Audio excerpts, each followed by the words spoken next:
Not necessarily intended to be a debate of, I don't want to put this money there, I don't want to put this money there, because that's going to happen at town meeting. But questions about, I don't understand how you came up with this number, or can you explain to me this note, or Ruth, please explain why the formatting is so excellent. You can bring those things up. If you want to know why the cover is on the cover, then you can do that too.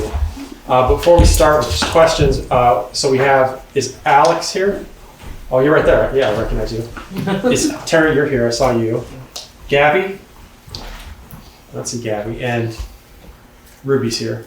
So we have some candidates for positions. And Kim Rice. All right, we have two. I'll tell you what, school boards? Yes, All currently on the school board. So, right. So what we're gonna do is we're just gonna give everybody 2 or 3 minutes to introduce themselves to everybody, so you know who they are, running for a town office as well as the school board, and then we'll get into questions. That works for everyone. Do you guys want to go first and just hit the school board, bang bang? Sure. Yeah. Oh, okay. oh, Elton Paul's here too. We've got the whole crew. I have Paul's Do here. you guys want to come up separately, or do you want to chat together? How do you want to do it? We're free and easy. Doesn't matter. I mean, I think that I'm happy to talk first and then pass the baton. Come on up. Sure. So my name's Ruby McAdoo, and I reside in Putney, and I'm currently on the school board. And I assume we're all aware, because we've been voting this way for a while, that our school district is 4 towns. It involves Putney, Dummerston, Brattleboro, and Guilford. And so residents in all those towns vote on our school board members. Therefore, my name will be on your ballot on town meeting day. I'm running unopposed, but I'm here mostly because I really want us all as a community to understand better what the school board is, what the questions are, and also, although you're voting for the school board members by ballot on the 3rd, our annual meeting, our school district annual meeting is the 17th. And that's when we vote on the school budget. Of March, yes. And that will be in the BUHS gym at 7 p.m. And that voting is in person. There's no proxy voting. There's no ballot voting, nothing. You have to be in the room to vote. And historically, very few people come. And that's kind of a bummer, because it's almost $70 million is the school district budget. And that's a big number, but we actually, the school board, in my opinion, has been really diligent in trying to evaluate that budget. And I think it's a fiscally responsible budget. I do think there are lots of opinions, that push back on that. Yes. But I think that I just would encourage anyone who's interested to reach out to a current school board member, ask questions. Dummerston is very well informed. Jody's around, Christina Naylor's around. You guys are really well informed, so that's very good. But I'm running unopposed. I have 2 kids in the Putney Central School, and I'm around. If you'd like to speak more or have any questions, you can always reach out and find me. And you're on the financial committee. I chair the finance committee. Everything changes every year. Who knows what next year will bring, but I have been chairing the finance committee this year. Okay. Thanks.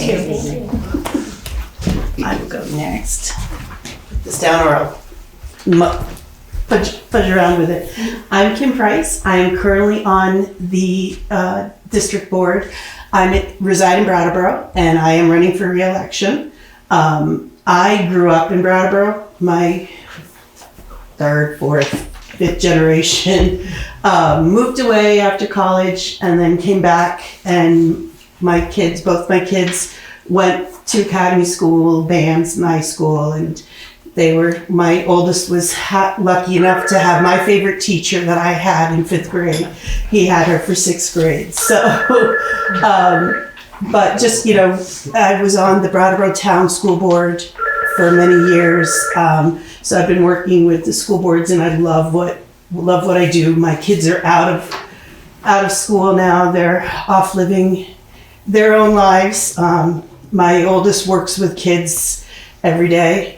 So he's continuing that in a different aspect, but I've been on the finance committee for the 3 years that I've been on the board and find it important and fascinating and love the questions that especially the Normandos always give us, because it makes us think and it makes us delve more. And I know I really appreciate them. But I think that it's, you know, it's an important job, especially now with how tight everybody's belts are getting now. Just with how the finances and what's happening nationwide. So we'd love to continue on and work harder with the finance committee, and so that way we can continue to bring appropriate budgets to you all. Are you running opposed? I am running opposed, but I'm running against Rich, and he has worked with Christina on the independent budget review. So, and we've been on leadership council for BAMS together. So I've worked with Rich previously. So, but thank you all. Thank you. Coming up the center aisle. My name is Paul Smith. I live on Bunker Road. I've been a resident of Dummerston since 2003. I'm running for the 3-year position representing Dummerston on the WSESD school board. I was a middle school science teacher in Guilford for many years, and then switched over to working as an administrator in the school district since I started teaching in 1991. And so I've had experience on the other side of the table from the school board. Reasonably good awareness of how the district operates. But I want to be clear that I'm not running based on my ability to continue to be an administrator. I understand that as a school board, it's a very different role. And the role that I see is to ensure that the school district is run well, not to run the school district. So the skill set that I think is needed for a school board member is to, understand and appreciate how boards work. I think boards are one of the greatest inventions in the world. It's a way that we can efficiently represent the interests of all of the community in an efficient way in some very important things like running a school district. I have some experience, as I said, with boards, not only here, but also the Brattleboro Tennis Club board and the Vermont Learning Collaborative board, a number of boards that I've been on for some time. I've retired since July of 2024, and I feel like now I've got the opportunity to do my civic duty, and this seemed like a good opportunity to do it. Question, Jody? Well, I have a couple questions. Sure. You're retired, but you're working part-time for the SD still. Very part-time, just providing some transition, and would absolutely end that. Were I to be elected, I would end that employment. And back of X 46, you were very much in favor of consolidation. How do you feel today? It's a really interesting question. I think the lesson learned from consolidation is that you get some flexibility. For instance, there are a number of students. I see it from a student point of view, and when I was working in Guilford, it killed me that there were kids in Guilford in this lovely little middle school.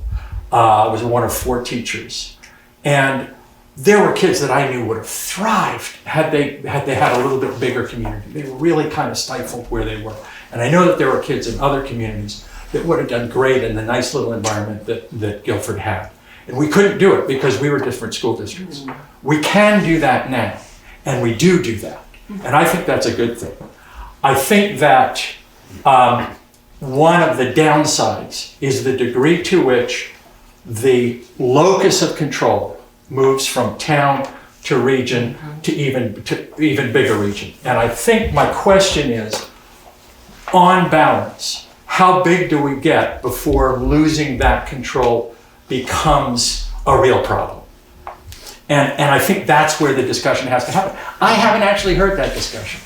I've heard we've got to consolidate. It's silly to have so many school districts. We've got to be more efficient. I don't know. I think we're at that point now, but that's my point of view. Sure. And you know that. Yeah, absolutely. Jeremy. So Paul, you said that you're running for, to represent Dummerston, or can you just remind us all what the framework is for As the Ruby board? said, the school board is elected by all of the member town districts. Dummerston, Guilford, Putney, Bradtown, not Vernon. Vernon still has their own school board. So everybody in those towns still votes for all of the candidates. But the towns have sort of their designated representative, and there are two from Dummerston. Deborah Stanford, who's currently the chair of the board, is not, her term is not up this year. And Everlith, I forget her first name. Jessica. Her term is up. She did not run. I think it's her partner, her husband that is running. So this is a contested election. But I would be representing the interests of the whole district, but with Dummerston in mind.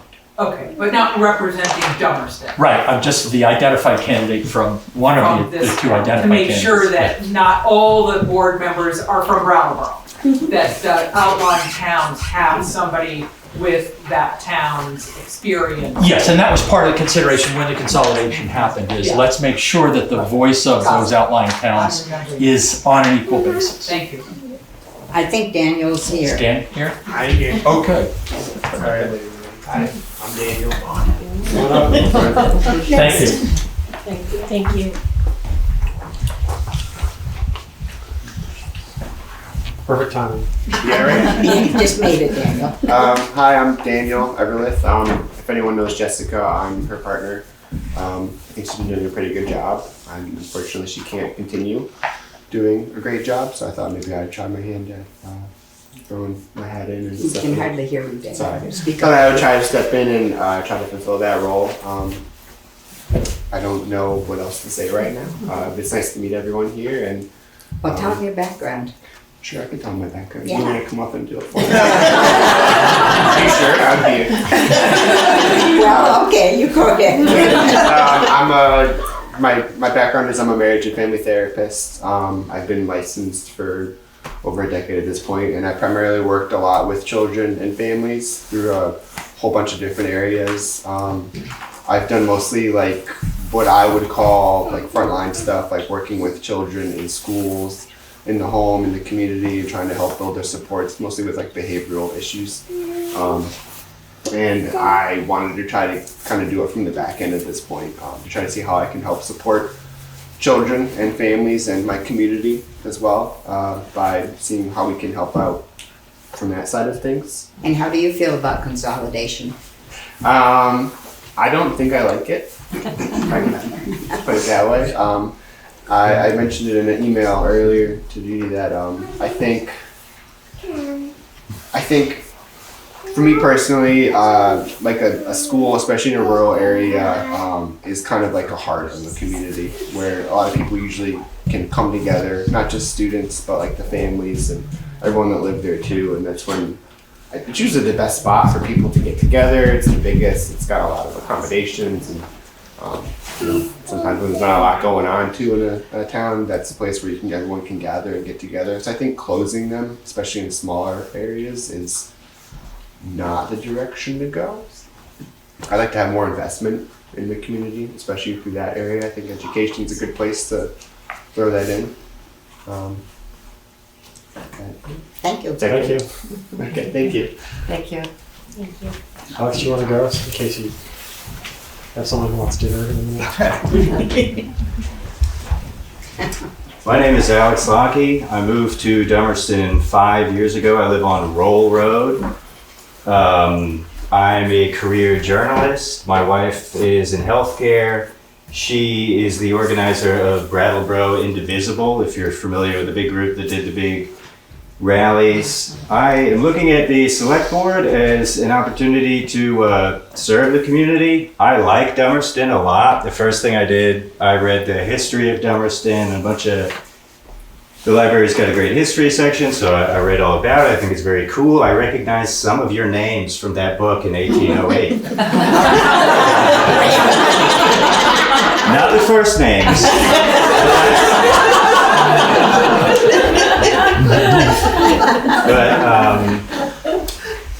But we've got Penny. We like her a lot. We'd like to have more. I'm taking a big interest in the school and the town, and hoping my focus is on young families, keeping things affordable, having meetings be accessible and concise, so that this can be the best town it can be. I love it here. Thank you. Thanks. Thank you. Are you running unopposed? I am running unopposed to pick up 2 years of a 3-year term. Okay, Skip's turn. Right. Oh, very Okay. nice to meet you. Get out of here. No, one more meeting, you're done. And Alex, have you attended some of the select board meetings? I have not. I've made it to the DRB. I watched a select board on Zoom once or twice. But I was at the recent DRB about Bigfoot. Right, okay. Yeah. Thank you. Well, that was a lonely night if you were watching us on video. What It was was a that? lonely night if you were watching us on video. Oh, yeah. There was a lot of dishes to do, so. All right, well, thank you. Terry Chapman. Okay. Knows most of us, just in case. I'm Terry Chapman. I live in West Dummerston Village. I've been here for 37 years. I've currently served on the select board 4 years. 3 of those were as vice chair. I had to step away from it due to a family health issue. That's been resolved now, and I enjoyed working for, with the residents, and I've got time, and I thought I'd throw my hat in the ring again. Thank you. Carrie, what position are you running for, and is it? I'm doing Tom Nolan's as a 2-year unopposed. Okay, great, awesome, Excellent. thank you. Did Gabby walk in? Oh, that's you. Hello. Hi everyone. I'm Gavi Kessler. I think I'm running unopposed for to be your moderator for town meeting. I am currently the theater director at the Putney School. I moved to Dummerston with my partner Chris Olson 8 years ago. I've been in Vermont for 10 years. We live on Canoebrook Road. We love going to town meeting, and I've been just amazed by Cindy leading our town, and I kept thinking when I retire, that's exactly I'll take over from her, and then she moved away, and so it just decided that this is something that I think that I can do for the town. I really love a well-run meeting. I want people to feel heard and seen, but also to keep things moving, so that people again can come and really feel like their voices are heard, but also that their time's not being wasted, and try to help find that balance. I'll be watching Cindy really carefully this year, and taking lots of notes, and she has offered to kind of be my I forget the word, to be like second in command. She can do that for like my first year, so she'd be able to help me if there's anything that comes up where I'm not sure how to proceed. She's already hooked me up with lots of great resources, so I'm looking forward to stepping into that position for the community. And I thought, I work a busy job, but I could do something that takes 1 day of the year. I feel like that's about the level of service that I have time for, so I'm happy to do it. So if you're in the theater, this town meeting can be fun, huh? I'll see if I can keep it lively. Yeah. All right. Well, thank you all very much. That implies that it's not fun. Yes. Cindy already told me she's going to watch this online. That was Jody. Hi, Cindy. All right, great. So that's everybody, I think, of the candidates. I don't think I missed anybody. All right. So we'll go ahead and start taking questions. You guys don't have to stay if you don't want to. I got kids to You're in the front row. pick up. All right. So everybody's free to say what they want. We'll just raise hands and work our way around the room. Answer any informational questions you have about the town report. Jody's going to be first on the agenda. Fire away. I'm still having issues around the library and the community center. All right. And I'm looking at the town report, and there's this thing, there's 2 pages, I believe, long as to what's going to happen. And it talks about having library members and community members. And as you know, I was very much in favor of having community members as part of the, overseeing group that were appointed by the select board. to be part of that and not have all just library people as part of that. So I'm just passing that on again. Yep. That's where I'm hung up on this whole thing. And I'm hung up on the fact that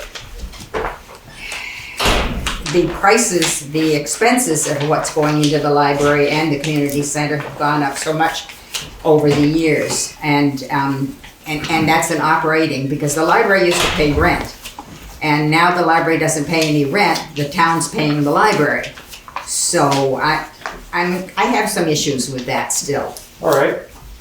So there's 2 articles, I believe, deal with the library. Well, there's one article that deals directly with the library. The article's on page 91, correct, Rudy? Right, I think she's referring to The write-up. report, not Right. the article. Right. So, but the article is part and parcel of the Yes. report. So there's an article number 14, which is on page 91, about consolidating the library and community center functions into one organization. So that's one item. And then obviously there's a budget item. So I'll give the library a chance to address it. Geraldine? Yeah, so I'm Geraldine Wilson, I live up on Leonard Road, and I'd like to talk to the first part of what Jody was talking about, her concern that it's the library board that's sort of taking responsibility for the building. When we were having the regular meetings, we did, I don't know how many, Tom Nolan facilitated maybe 4 public meetings, and there were a good 30 people at a couple of them.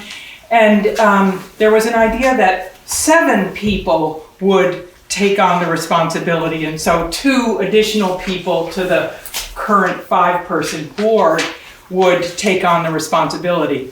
And it was really the select board that said, gosh, you know, like, we're having a hard time getting people to run for the select board open seats, and you're gonna add 2 people to this board? That seems unreasonable. I mean, maybe in the future you could have more, but we would be much happier with a proposal with just 5 people. So that's what it looks like, the 5 library board members. I just want to say that my orientation, my involvement in the library community center topic is much more focused on the community center and preserving this building for community activity. And so I see the 5-person board shifting over time. You know, right now, up to this point, those 5 people have been totally focused on the library. I think over the next couple of years, because it is now, the idea is that it will be the Dummerston Community Center and library, and it's a merge of the 2 organizations, we're going to see that board shift so that people are not just focused on the library, but that the community center has the same level of focus. I'm on page 49. You're on page 49. Let's go to page 49 real quick. Yeah, facilities committee, and a committee of community members, and you know, that kind of thing. Maybe that you'd like to be appointed by the select board to be on this as not a library trustee. So I think where we're at, informational wise, is there's 5 board of trustees. The working group and the group of people that have the energy and want to take over the community center and help out are community members who aren't board of trustee members. And so if you envision an organization where you've got somebody who's in charge of paying the bills, somebody's in charge of scheduling, somebody's in charge of maintenance. The person, for instance, who's in charge of maintenance may have 3 or 4 or 5 people who don't want to be board of trustee members, don't want to be appointed to a board, but are willing to step up and fix windows, do cement, do brickwork. And so there'll be groups of people working for those 5 board trustees to support them from the community. And the best option that we have at this point with the community center essentially non-existent at this point, the DCC. I mean, they're no longer a nonprofit. We no longer have people to do the work that needs to be done. We have to move forward with something. And this is an opportunity we went through iterations of a commission, a committee with appointments by the town. This isn't that much different than that, as long as it has a community center focus. So that's sort of where we're at. And that's why the question's on the ballot of, do we want to merge these two organizations or not? Based on the handwritten merger that's in here, which I did see, and the article. See, I think the select board needs to have their foot in this. But go ahead to some other subject if you want to. No, that's fine. Oh, wow. Thank you. Lyle Holiday. First thing I'd like to correct is the fact that we do pay rent. We pay rent twice a year for the big room. The community center board and the library board work together to work out a lease for the big room and pay twice a year. And we pay monthly for the children's. Now, currently. Every month for the children's room, twice a year for the.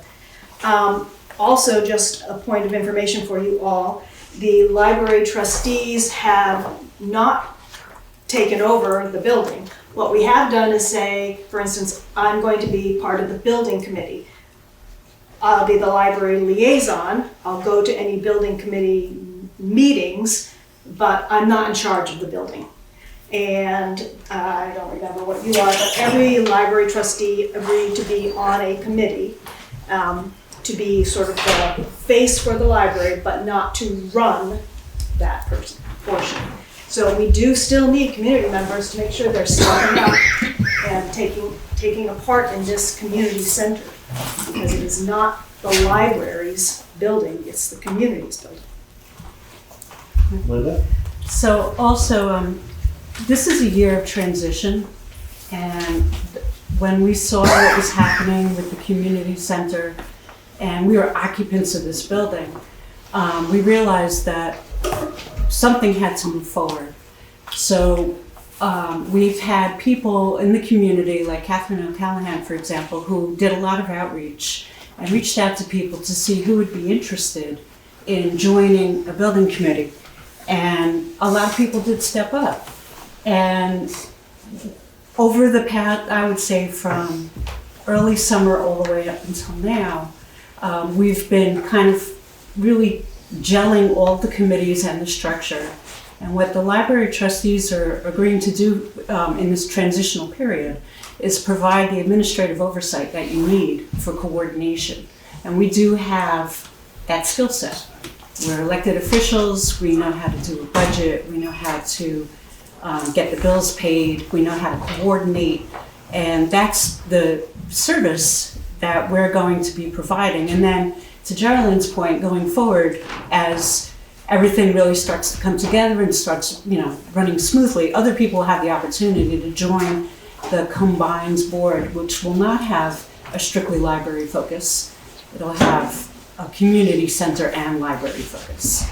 And what we're all committed to, and our goals and missions were pretty much aligned with the Dummerston Community Center's goals and mission, which was to draw people in to the building, engage the community, provide programming and events, and have this be a real center of vitality for our town, where people can come into a public space and enjoy everything that it has to offer. So I would ask that everybody think of this more as a transitional period for now. What we're voting on in the article is the merger, and then going forward, there'll be that opportunity for that expansion and to bring more community members in. Paul?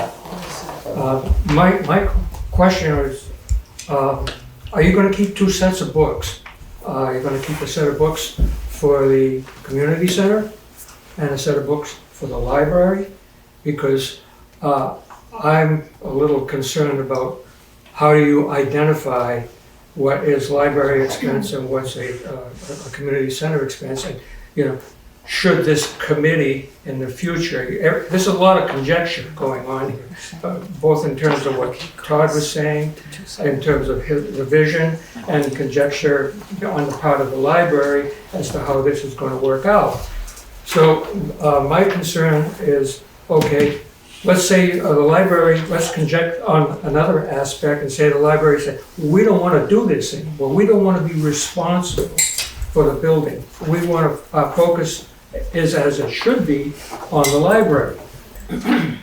And so how would you divide that in the future if you don't have a separate reporting procedure financially, as well as from that? Okay, I'm concerned about that.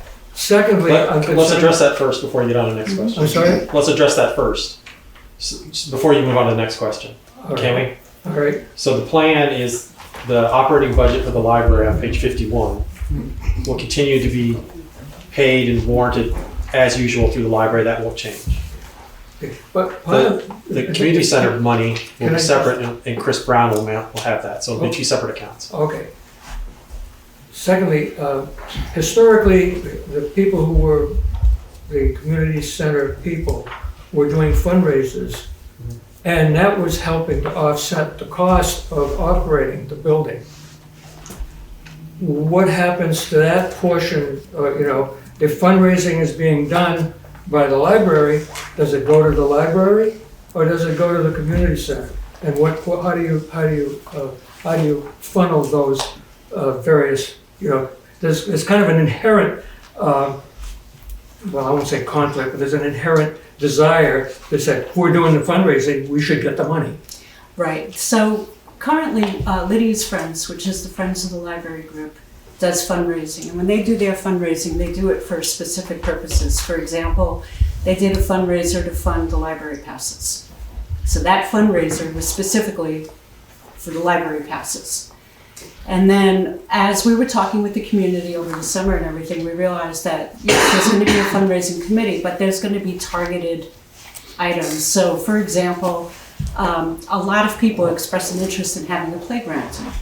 So a separate fundraiser would have to be done specifically for the playground. To offset the costs of running a building, that's where the revenue comes in from renting the room for parties and other kinds of events like that. If we ever do community dinners, that kind of thing will probably be funded. But each fundraising activity usually has an earmark. So it's not all just dumped into a pool. And Lydia's Friends can tell you that because they keep their money that they run on the fundraising and then they write us a check for each individual thing that they do. So when we say library fundraising, it's really Lydia's Friends that's doing it. And they have a specific purpose for each fundraiser. How about when the facility is being rented? Well, that would go into the account of the building, right? So even in the budget, it's split out into two separate lines. You have a budget line for building, which lists all the expenses, and then the fundraising, the revenue from renting rooms for parties and things like that would go into that account, which Chris Brown is going to be monitoring.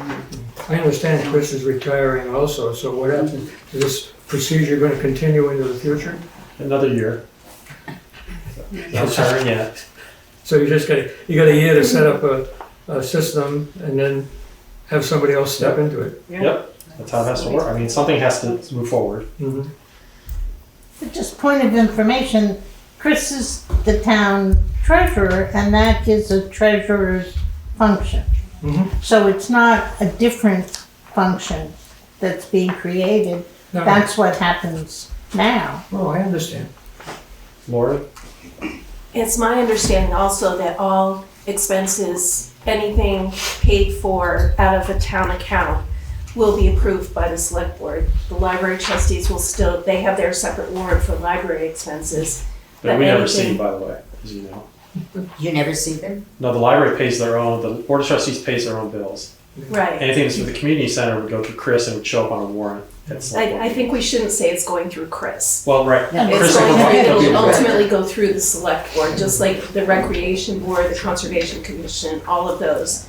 There will be a separate warrant that has to be approved by the select board. And all Chris's responsibility really is to write the checks.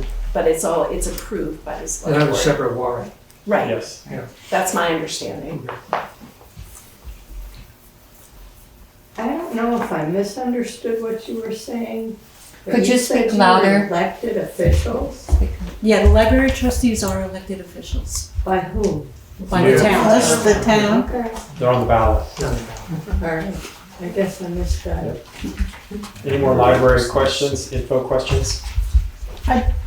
Just point of information. For an information briefing, that's excellent. The town auditors, of which I'm Ruth Hoffman, one of them, we review the library books and their warrant and everything, as well as reviewing the town checking. So it's not that nobody looks at what the library board has done. That is one of the functions of the town auditors. But this whole process has resulted in adding a new line item to the budget. That's to the correct. tune of $16,000 Yes, to handle this building, which wasn't there before. that's correct. And part of that $16,000, well, let's say that's what it cost to run the building. Part of that was offset by rent that the library was paying, and now I'm assuming that the library will not be paying for that space, or That's am I right. incorrect? So the $10,000 that we were giving to the library, approximately, was no longer in their budget. That 10,000 is the first 10,000 of the 16,000, Yeah. and the other 6,000 is what we believe it costs to run this building based on what Paul Well, told the us. budget's higher this year. The what? The library budget is lower this year than it was last year, but last year they had $19,000 grant that was reflected in that. Right. So just real quick to close, we'll talk about that. To close, the 10,000 has come out of what used to be the library's budget and is in that new line item. So we're not giving the money to the library to give the community center. We're just putting it in the community center budget. So that's just a movement of 10,000. The rest of the money is generally, or has been in the past by the Dummerston Community Center, unless I'm mistaken. They fill that gap by you and I playing cribbage, rentals, parties, stuff like that. So that's how we cover the cost of this building. The Dummerston Community Center was doing that. They're no longer there anymore.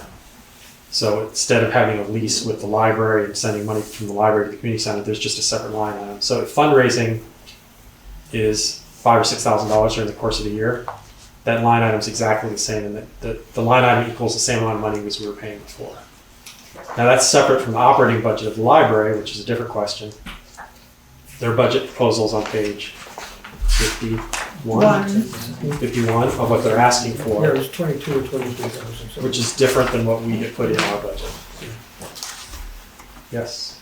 So is the DCC going to be handing over what's in their checking account when this is done, when they've officially dissolved out? And if so, where is it going? Is it going into the town coffers to cover?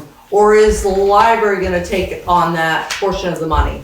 I'm gonna say, and you'll be sitting here with me, that money will go into the community center line item, not the library. Okay.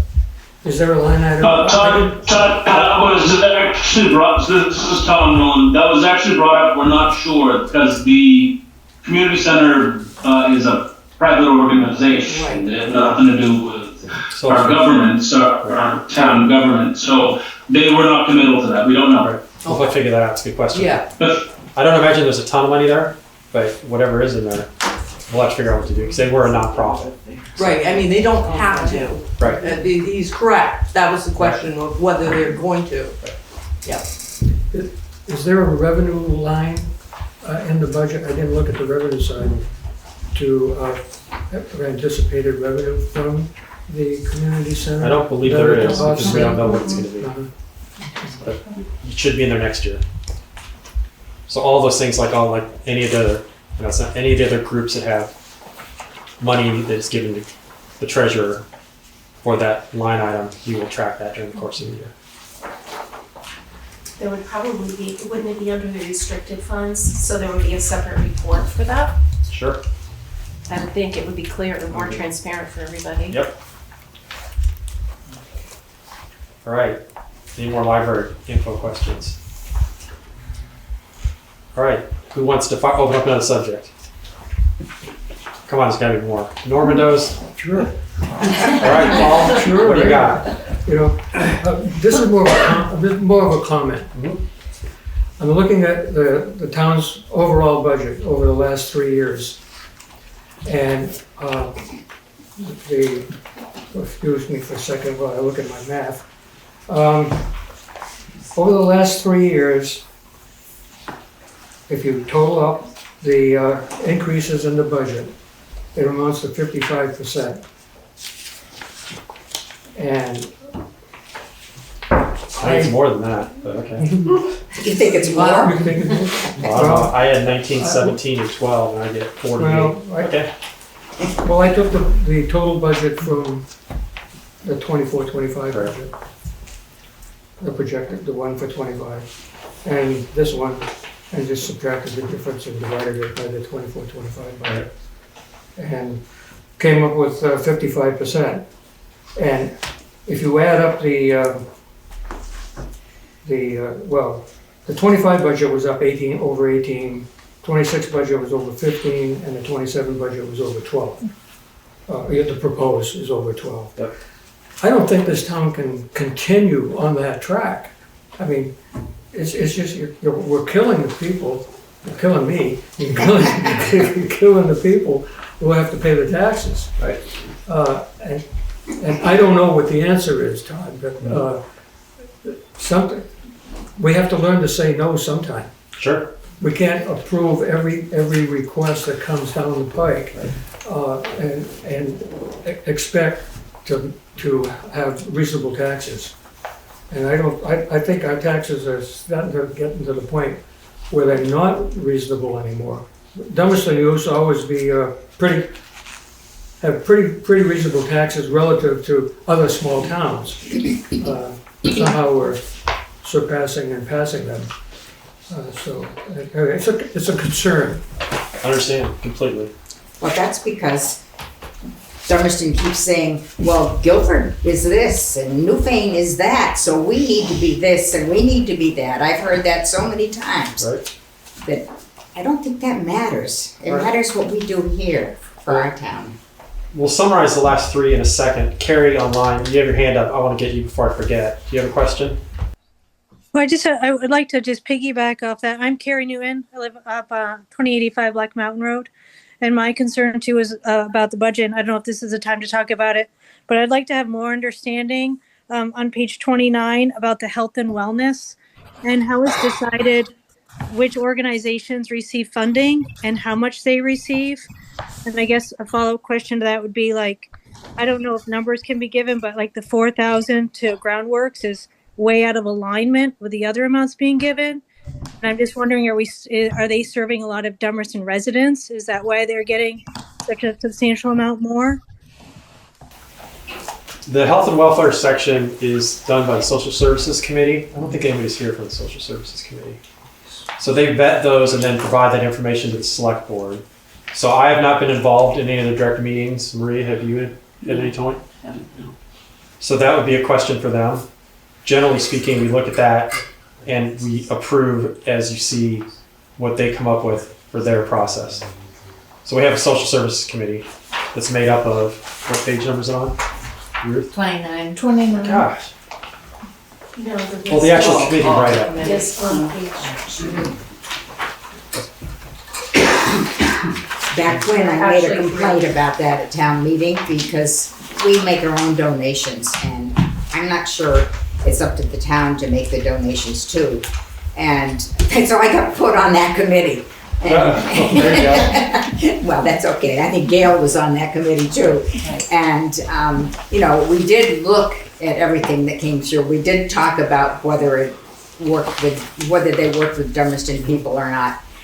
But it still comes back to my basic theory. Does it belong out of the town budget where people really can't afford it? Right. Or does it down to us who make our own donations? Right. And I think Brattleboro's just talked about that, and maybe we need to talk about that again. So it's something to talk about. I think we're going to have plenty to talk about. Right. Carrie, I know that was sort of roundabout. Did it give you at least some insight into how we came up with those numbers? Yeah, it points me in the direction of where to pursue my answers. So thank you. we'll give you, I'll put your name in the chat and we'll give you the Social Services Committee chair and you can talk to them. All right, thank you. Sure. All right, so, let's just do a quick summary of the last 3 years of the budget to see where the budget's going up, aside from the social services section. So for FY25, there was a large increase in the budget, which you can go back and look at. The responsible areas there, what we looked at were the wages of town workers was a big driving force. They were way behind on cost of living adjustments for the last 5 years. Basically from COVID on, they were something like 9% behind. They hadn't been given in the raises, in just cost of living, let alone any kind of raise. So that ate up a lot of it. And we increased the capital fund $110,000. The capital fund, if you don't know, covers the purchase of, well, now fire trucks, equipment, trucks, plows, all the things that are town garage that do all the work around town. So those are the two driving forces in 25. So we got those set, at least the salaries we got set correctly. Now we use the Social Security Administration's COLA every year for all town employees as the default. So this year it's 2.7% for them. The capital fund, we looked at 10 years and started to figure out, are we going to have money to buy the things that we're going to have to buy? Obviously, we need our roads plowed, sanded, gravelled, things like that. In FY26, the year we're in, the big driver was we moved the capital fund from $110,000 to $245,000. And the reason behind that is, if you look at the capital fund on page 32. God, I love having you here. So what we're trying to do is level the pain in the capital fund. The easiest thing to do is, if suddenly you want to cut $120,000 out of the budget, is just say, well, just don't fund the capital fund. Well, that's well and good, but the problem is you're still going to have to buy a truck in 2 years, which means maybe it's $100,000 in the capital fund this year, it's going to be $300,000 next year. And then you're going to say, why is our taxes going up? Well, because we saved you $150 last year, you got to pay it now. And so if you look at it on the bottom outside the box, it's $245 a year between now and 2035. And that's to take into account all the equipment that's listed that has to be bought, purchased to take care of the town's roads and the garage and the fire department truck. So that 245 now is back where it should be. Hopefully, I'll be here next year. That suddenly is not going to go to 275 because there is going to be some increase in costs. But the idea being is we can level set that at 245 and it should cover everything we need to do. That was a big driver last year. The big drivers this year are, and there'll be a views article. The views did not show up before the meeting, but the views article will cover this year. So this year, the general fund, basically we're $172,000 higher than we were last year. That's the number. The general fund covers about $93,000 of that increase. And the big drivers are a select board assistant, which we've, in my time, has never been hired. But that's $10,000. We increased the assistant clerk hours and dollars for one specific reason, which you brought up earlier, which is, does everybody know this? Lori's only running one, she's gonna be here for 1 more year. Chris is gonna be here for 1 more year. And so what we've done is we built some money into FY27 because we're gonna need Lori and Chris to work some hours to train the new town office clerk and the new treasurer. And it's not a ton of hours, but it's hours that we need. And so between town meeting in 2027 and when they stop working end of June, there's time for that person or those 2 people to come in, work in the office, get paid. Well, not they get paid. You're going to be training them under select board, under town assistant. That's about $12,000. The town clerk and treasurer hours we increased a little bit this year because there's 2 elections coming up that take extra time for them to work. Those are about $6,000 each.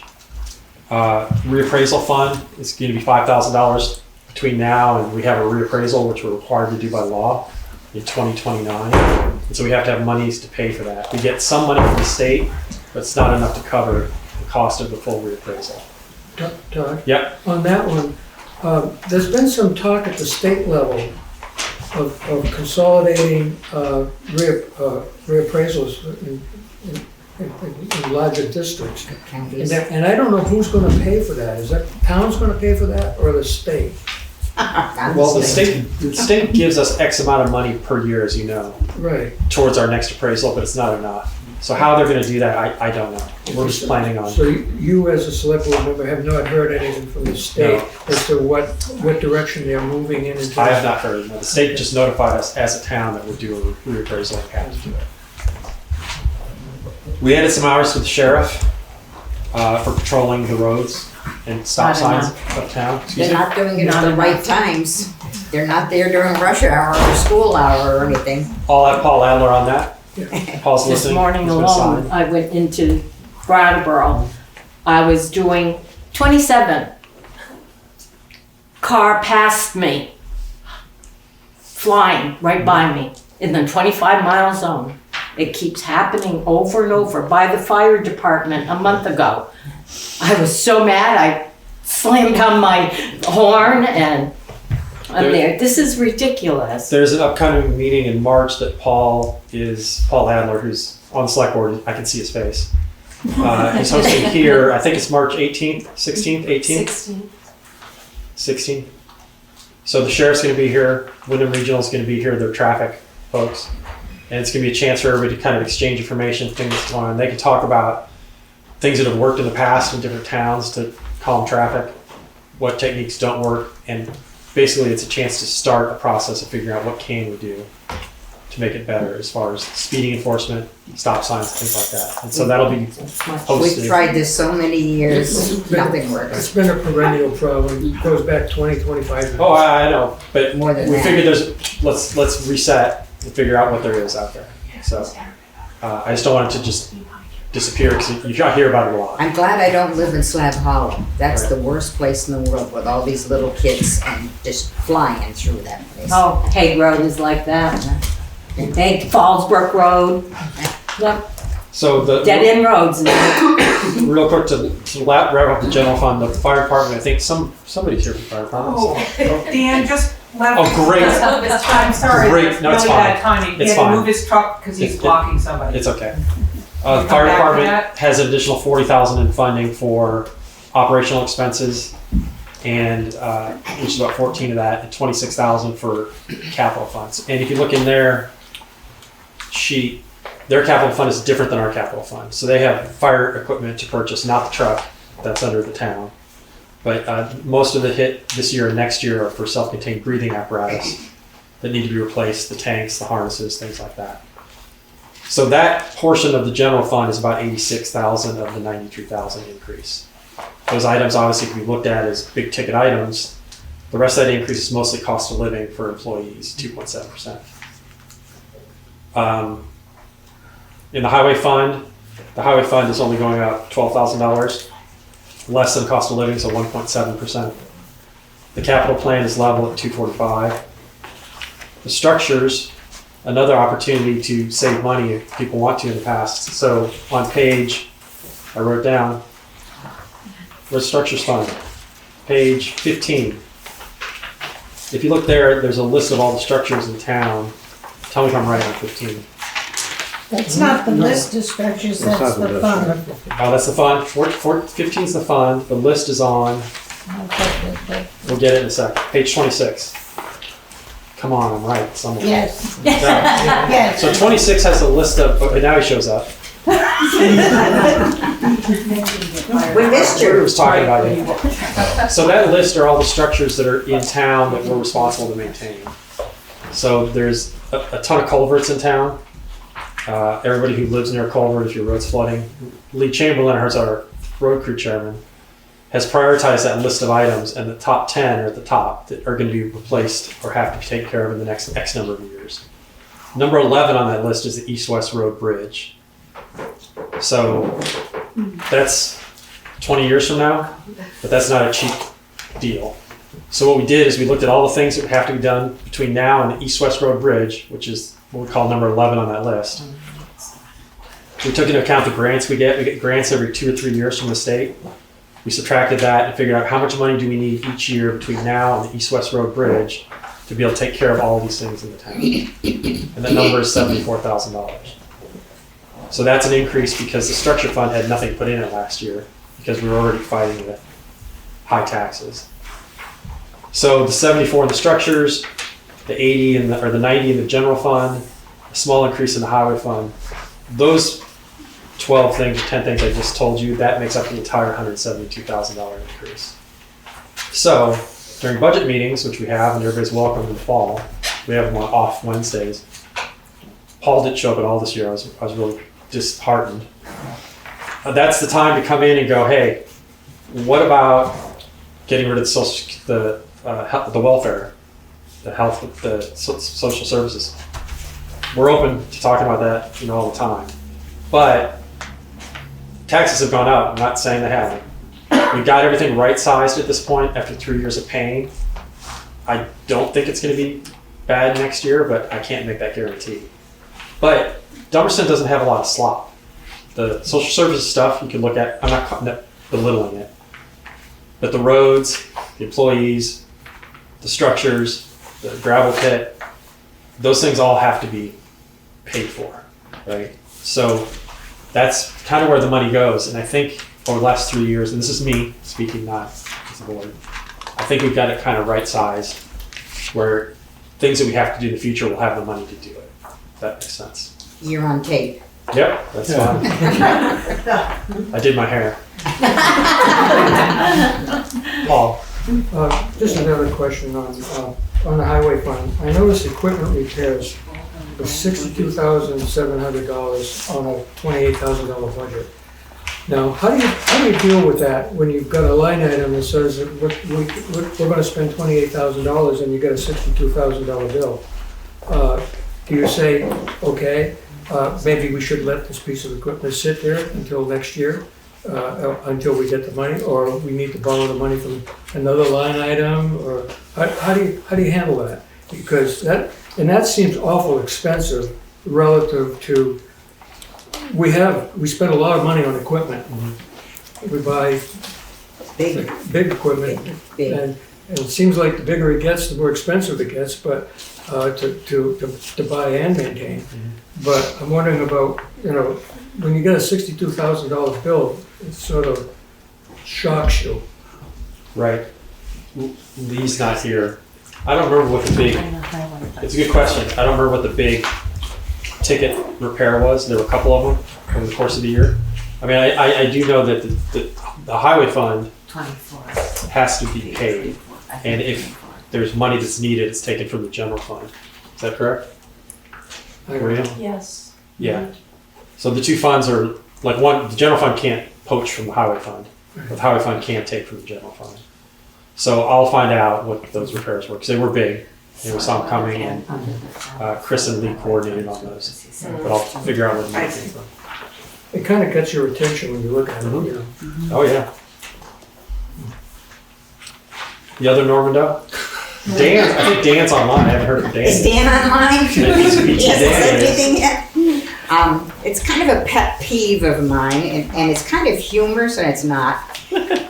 This winter, we've had snow and we've had ice, and some days, boy, somebody's just gently put down the sand on the hillsides and not on the flats, which is wonderful. It's all we need on our road, when I know there are people complaining on other roads that they're not getting anything. But the next day, somebody will come by with a truck and lay it down like this between our road and Legion Hills. Mm-hmm. I mean, it's thick, and then there's piles of it here and there. They've got to be different drivers. I don't know what's going on. I sit here and chuckle because doesn't the state have, on some of their trucks, they have things that can calibrate how they spread salt and sand. Are you familiar with that, Steve? I know Brattleboro has some on their trucks, yes. Uh-huh. I don't know if Dummerston does or not. Yeah. And they're stones. I mean, they're not crushing anything. They're stones. Well. And some of them are sharp. Some of them could puncture tires. Thanks, Alex. I just would love to know the guy that does it correctly, as Shorty used to like to have it done. That was a long time ago, though.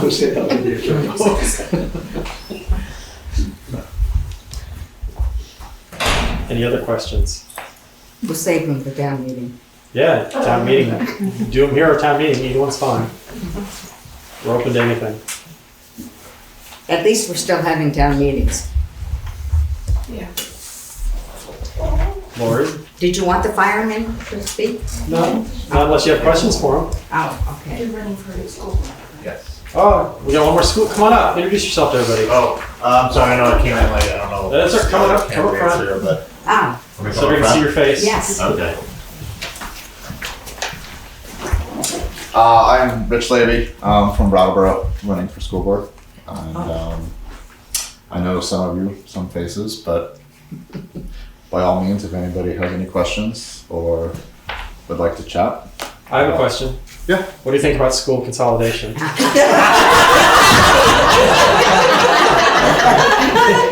I might need to sit down for this one. It's gonna be There's enough time for you to say, no, you just give a broad. You know. Well, I've been doing a deep dive into this lately, and I think there's two different ways to look at it. I mean, one, there's the financial impact of it, and then the other side of it is just sort of the effect for, I guess for lack of a better word, the educational side of it. You know, the impact to the kids and the actual individual schools and everything that goes into that experience. From a financial standpoint, my opinion is, or my read of it right now, is for our school district, I see it more as a lateral move when you run the numbers. There's a lot of unknowns, and so you know, there's no definitive answer there. But my question is, you know, or my comment there and criticism is, so we're making the original intention behind it is sort of better financial stability for the school systems throughout the state as a means to lower or stabilize property taxes. So for our school district, if we're making a lateral move, what is really being accomplished, all the while relinquishing control over our schools and the school system? In terms of consolidation, again, looking at our school district, you know, they just came out with a new map as to what these newly consolidated districts are going to look like. Though they did nothing to indicate what that means for individual school consolidations. It's just sort of what the sort of broad brushstrokes at this point. I think it's going to have more of an impact on more rural communities throughout the state. I think as a point of comparison, I'm not quite sure how much of an impact we're going to see in our school district. But as a matter of principle, I think it raises a lot of concerns as to how disruptive is this going to be? Can we still provide the same level of service and education that we have been doing? Can we do better? You know, I think those are things that are not necessarily being addressed. Yes? Yeah, I wonder, Rich, if you could just say a little bit about yourself and what Absolutely. is the position you're running for? Have you been on the school board before? What's your motivation? Yep. Thanks. So I moved to Brattleboro about a little over 10 years ago, so almost 11 years ago at this point. I have two kids in the schools. My oldest is in the high school and my youngest is in the middle school now.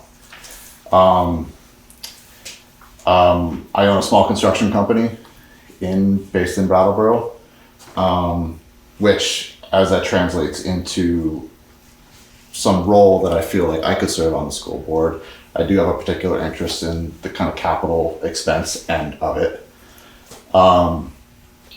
As well as in a broader sense, kind of the financial end of the school district and the budget process. For the past 3 years, I've served as the chair for the BAMS Leadership Council. So I feel like have helped grow that council, and I think that the leadership councils on a whole are significantly underutilized resource, and anybody that knows me will know that I kind of keep harping on that fact. I will say, as a point of note, that I think that Dummerston has a very strong leadership council for their school, and I commend them for that. Additionally, for the past 2 years, I have been on the Independent Budget Review Committee. I've been the Brattleboro rep, and so Christina Naylor is the Dummerston rep here, so I've been working with her on that, and we're about to put out a report here in the next week or so. And I was tasked with writing a section on Act 73, so I've been doing quite a bit of reading on that. Yeah, so, that's kind of the main driver behind.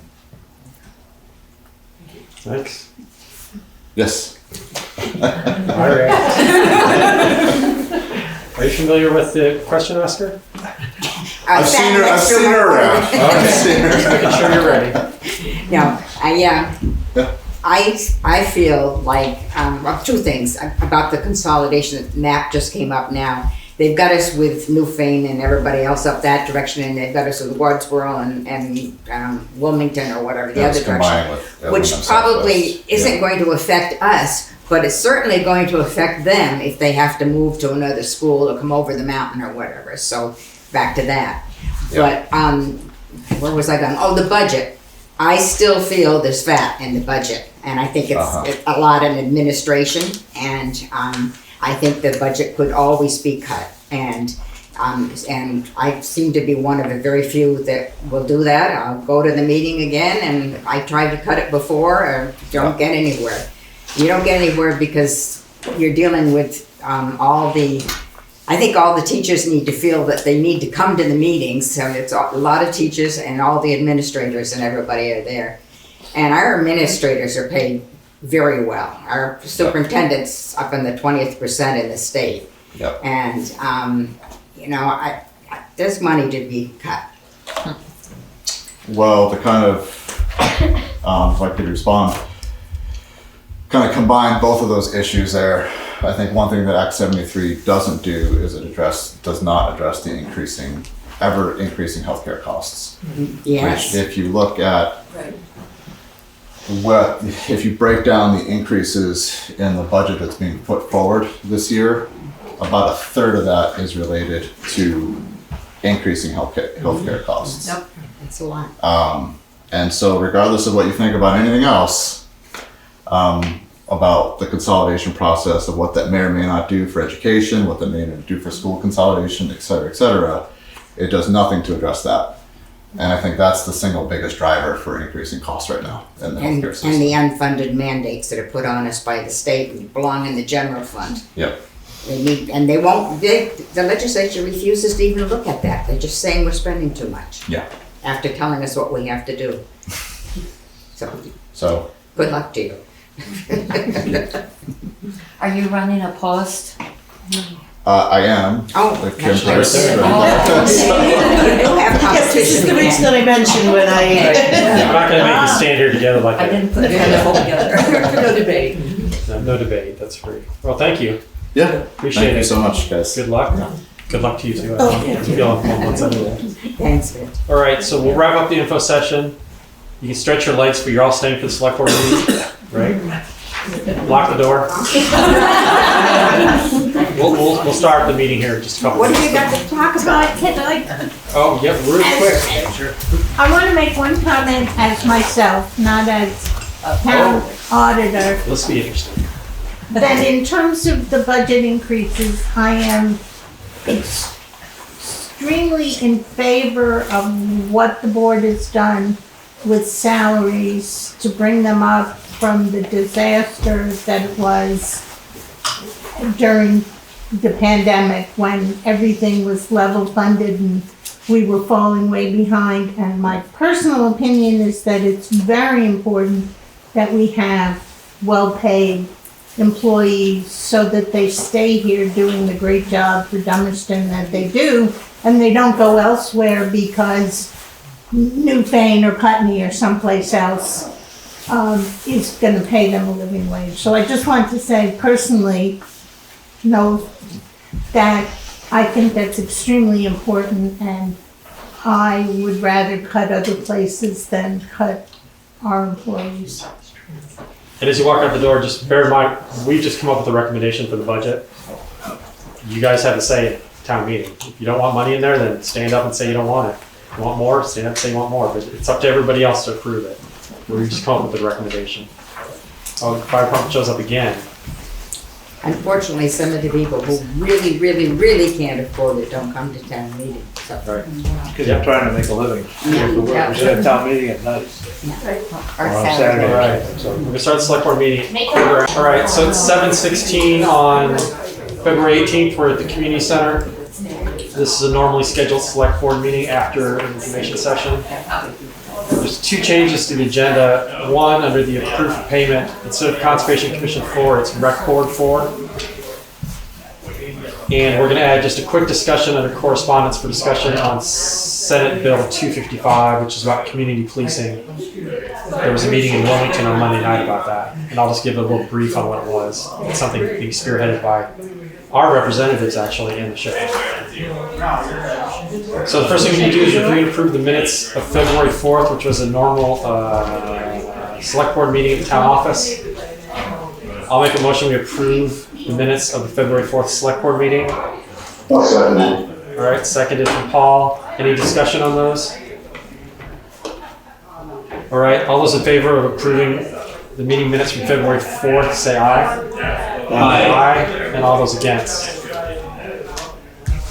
So we have to review and approve the bills for payment. We have 3 of them.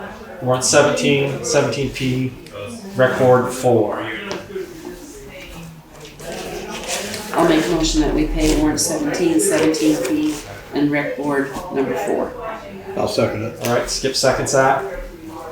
Any discussion on those?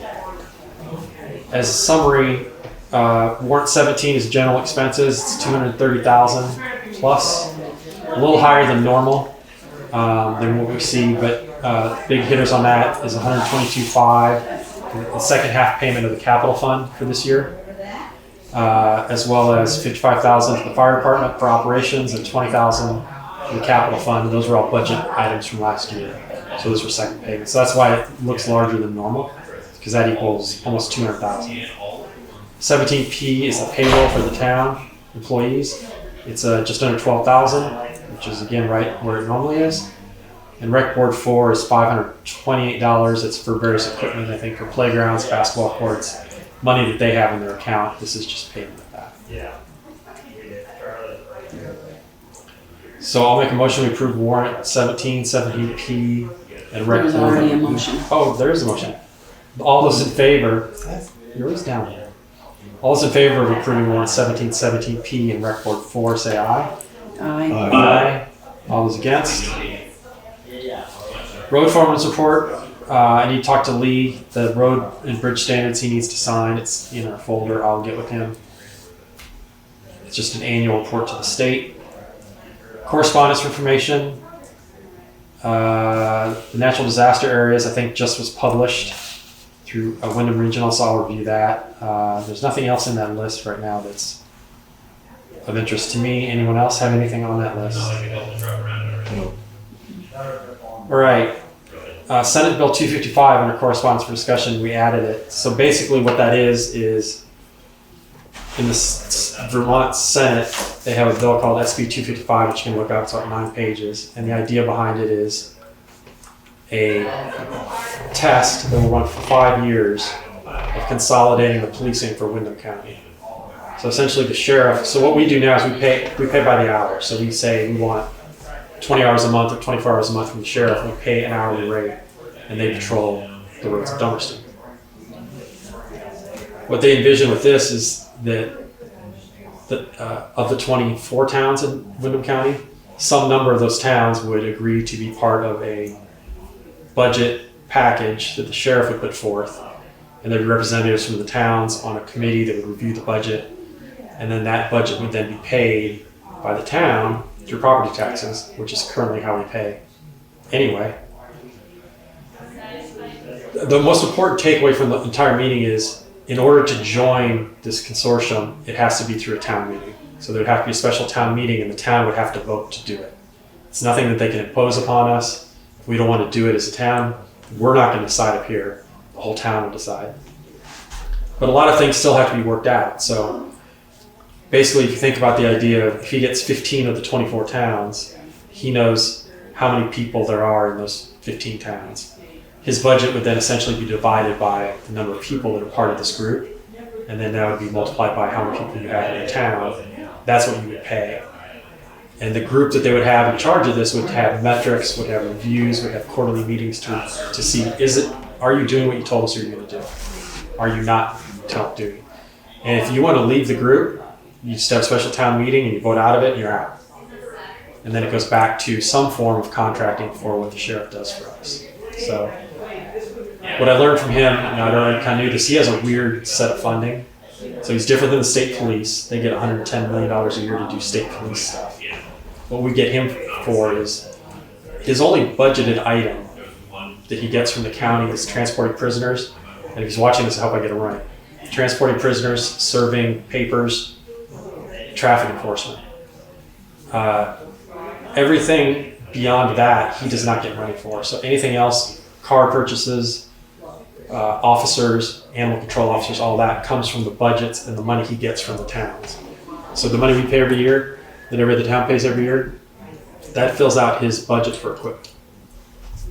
So he's got 3 weird revenue streams. And what he's trying to do is figure out, do I need more officers? Do I need less officers? But if he doesn't know what he's going to be patrolling, he doesn't know when to hire officers. It takes a long time to get them in place. So if suddenly somebody said, I want 60 or 80 hours a week, he's like, I don't have enough sheriff's deputies to do that because I didn't know this was coming. So the idea is to try and streamline his budget and his expenditures. So, but just bear in mind, if you read about it, there is no requirement to join. It's up to the town.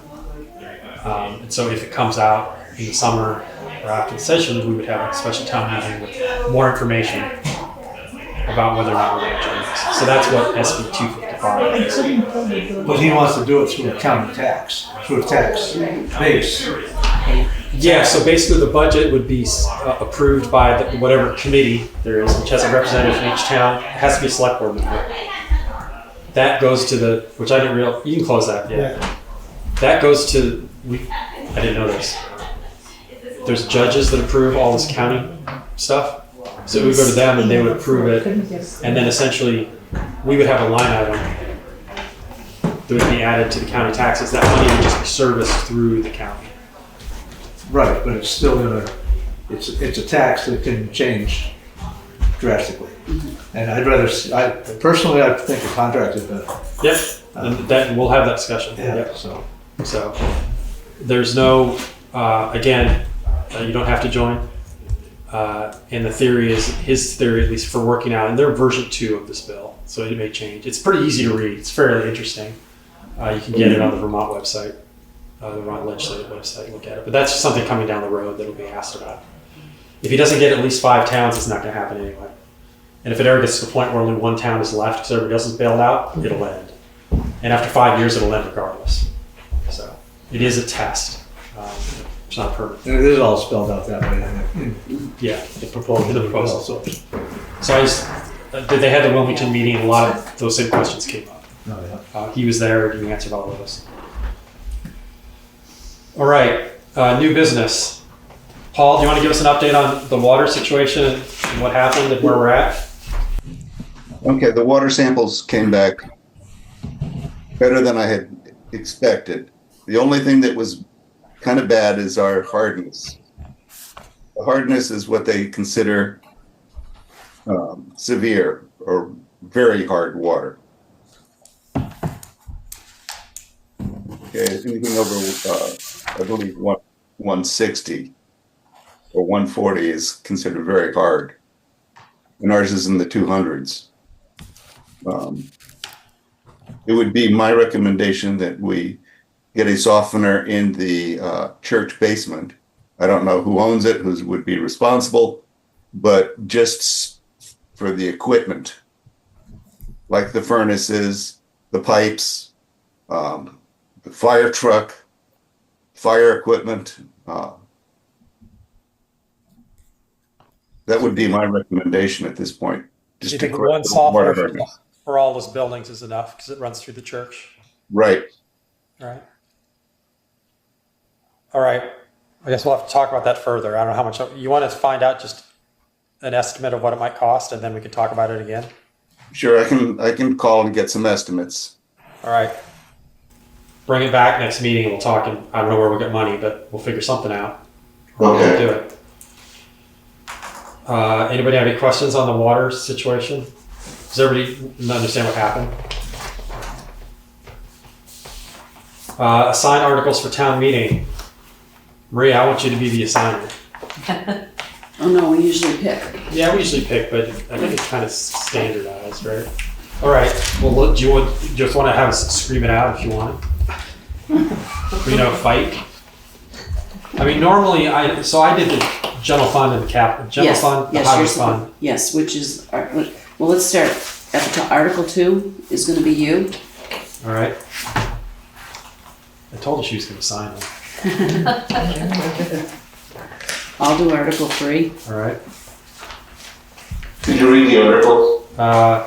Well, it's in the back of your town report, page 90. I don't have the town report. Where are you traveling again? I'm in sunny California. So Article 2 is City Jerome will serve as town moderator.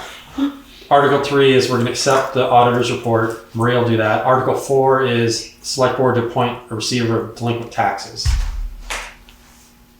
I think that sounds like a Paul item. Okay. So you're going to do that. You'll just read these. No homework involved. Capital fund. Who wants to do the capital fund? I'll take it. Tom's taking the capital fund. Okay. I just realized there's 2 T's, so you're TH. Purchase of the backhoe. Who wants to talk about the backhoe? Skip? I don't want to talk about it, but I'll do the article. All right. Payment on the fire truck. I'll take that. I don't care. All right.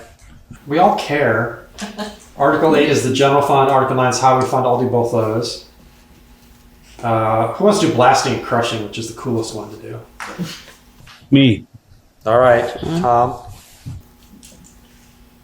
Highway structures fund. Do you want me to do that one too? I'll take highway structures. Article 11. Article 12 is expenditure from the highway structures, so I'll do that. Who wants to do Putney Food Shelf? Well, they're going to do that themselves, aren't they? There's supposed to be somebody there to present that, yes. Okay. We'll get with them to make sure they have it. The library, we'll do the library. I would assume. I'll coordinate with them. Who wants to do task exempt status for the Evening Star Grange? I can do that one. All right, Maria. Green Mountain Camp exemption. I can do that one if Mark Brown doesn't do it. Okay, you guys can coordinate on that. And Article 17, any other business. Skip, that's going to be your last thing you do. Literally the last thing you do. Literally the last thing. Yeah. Because the next night. Actually, I think Cindy might do that one. That's, all right. yeah, she probably does. I think she does. Yeah. We'll send out a list so you know which ones you have. You can highlight them in your town report. All right, Castine mowing contract. We're holding on that. Once again, I'm going to go back. There's no dollar value in it. I need to check to see if last year's had a dollar value. We'll just marry the two of them up. I'll get with Chris. Or Lori. Oh, Lori left. All right, I'll get that one. Appointing Charlotte as a part-time assistant lister to help out with the new listers. How do we do this?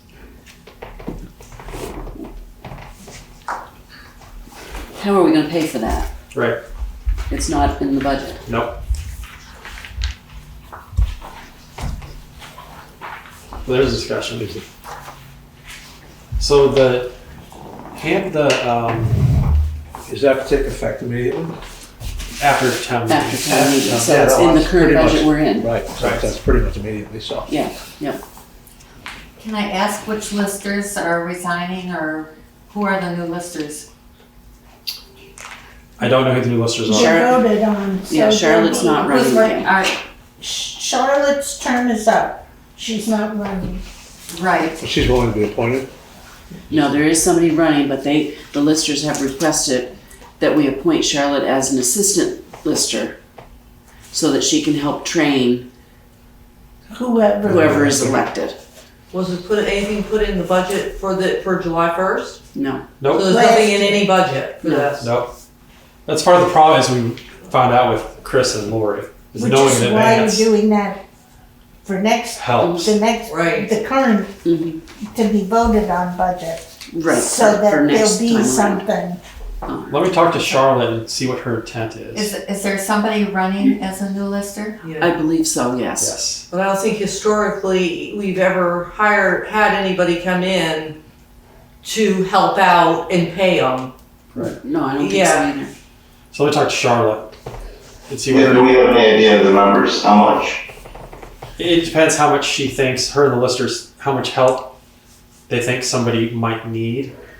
And again, asking Charlotte how much she wants, the whole pay thing, 'cause there's no money. And she is one of 3 now.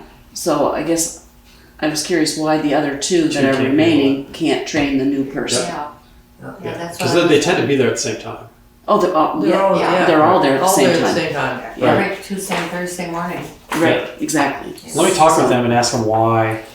So when Chris came on, before Chris was elected treasurer and Charlotte was treasurer, Chris came in those months before on a voluntary basis. Yes, he did. And Yes. Charlotte was being paid as treasurer. Yep. Right. That's the better To- option, is to have the Yes. new lister come in between March and June voluntarily, if they can, obviously, because we don't have to pay them and we're paying So Charlotte. anyway. then there was an extra. No, it's got March is because Charlotte's last day. March, On March town 12th. meeting is Charlotte's last day. So this person should have come in maybe in January Right. and done January, February to get you to the town meeting. But there's lister money though, still But you're gonna be available. paying the new from March. lister. We're paying the new lister, right? Right, there's not extra. There's no There's extra. not All right, extra. we'll have to figure that out. Let me talk to Charlotte and the listers and ask that question. And is there a statewide training for listers also? And Sure, workshops? VLCT does something. Yeah. So, All right, we're gonna follow up on that, keep that open.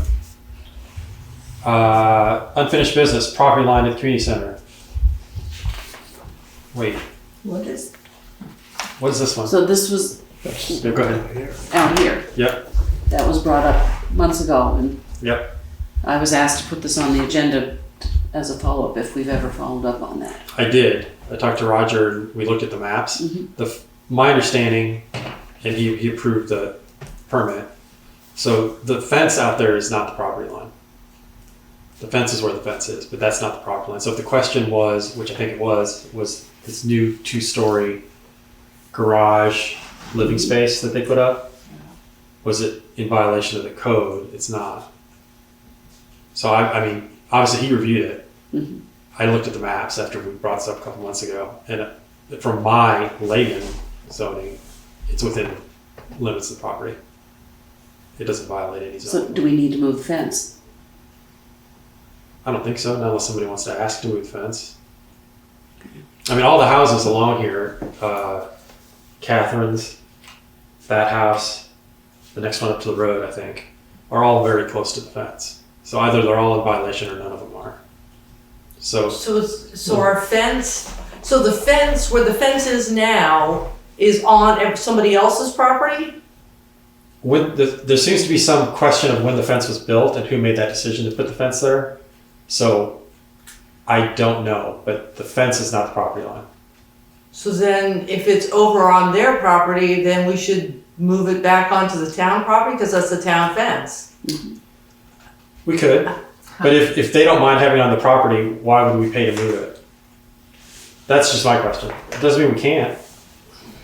But the question was, if it was the property line, then they're too close, somebody was too close to it. But if it's further back towards the building, they're not too close to the property line. I just know that with the Baptist church, as you know, the map was incorrect. Right. Because you have to go back to the deed. So the question is did, when you were talking to Roger, instead of just looking at the map, were the deeds pulled to actually see where the line was? Has anybody researched the deeds to make sure that the deeds match the map? I can't answer that question. I would believe that when they applied for the permit that was done. Because Roger knows that the maps are not the official maps. The tax maps are, just like with the Baptist church, the property line there. So I've talked to the listers, so the deed is fairly clear on where that line is now, because the fire department's not there. And so Alex Greenwald will change the map when the listers tell him to change the map, but he won't change it on his own. Right. So that one has somewhat been resolved, as long as the listers tell David the map will then look correct. He'll take that piece of land and put it back. Right. So and I guess here's my follow-on question. If someone has a question about the zoning of that building, we're not the body to deal with that. That's a DRB. Someone would appeal the placement of that building to the DRB because they think it's incorrect. And the DRB would then hold a meeting and look at it. Am I wrong on that? We're not the zoning gurus here. But I did follow up on it when we had a couple months ago. The reason I was confused, I thought this was the church one because I didn't read it correctly. So yeah, if someone has interest or a question about that, they should go to the DRB and figure out and have them have a meeting and show the deeds and all the information that approved the zoning permit. Is there any did I miss anything on that? I want to make sure I didn't. That's my understanding as well, so that's what I was thinking. Okay, sounds right, yeah. Now, I'll just go in because I'm interested again and want to find out more, but my understanding is it was good. EWPP loan and reimbursement. Chris is online. Chris, you faxed him the paperwork again? He's never answers. He thinks he's going to answer. So we haven't been reimbursed then for the. We've been reimbursed for the first part. The last $77,000 we're waiting for. We're waiting on. Yep. Hopefully it'll be here this week. Has the town been reimbursed from the property owner for the legal fees? Once we have the total, I will go to the property owner because we don't have the total interest. We have it for the first payment. Yep. But not until the other one's closed when we know the interest value of the second one. So. And they were also going to cover legal fees. Did they do that? Legal fees are included. We got reimbursed for that from that. That was included as technical advisement. So we've been reimbursed for the legal fees from the state. Okay. Okay. So we're not seeking that from the property owners. They're covering the legal fees, the ads in the paper, all the ads in the paper, for the comments, for the RFPs and everything else. It'll be interest that will go to the landowner on. Were we reimbursed for the legal fees for the town attorney to draw up the contracts? Yes. Okay. I'll double check that, but all our legal fees, we got all the bills from Bob Fisher. Yep. And included them in the documents. Okay. Because the loan actually comes due in the fall, right? Like September? Yeah, it should be, once the godforsaken document was correct and everything was on there that the state needed, they put the money in our account 24 hours later. Right. So there's just been a couple of hits on, okay, this date needs to be changed. I need a receipt from the Commons for $56.26. Probably would have been easier just to not claim that because it's just eating up insurance interest or interest on the loan. So it's going to be, I don't know what the total is going to be. The first one was, the interest was around $2,000. And this one's been a little longer but less money. So I imagine there's going to be some number that they'll come up with.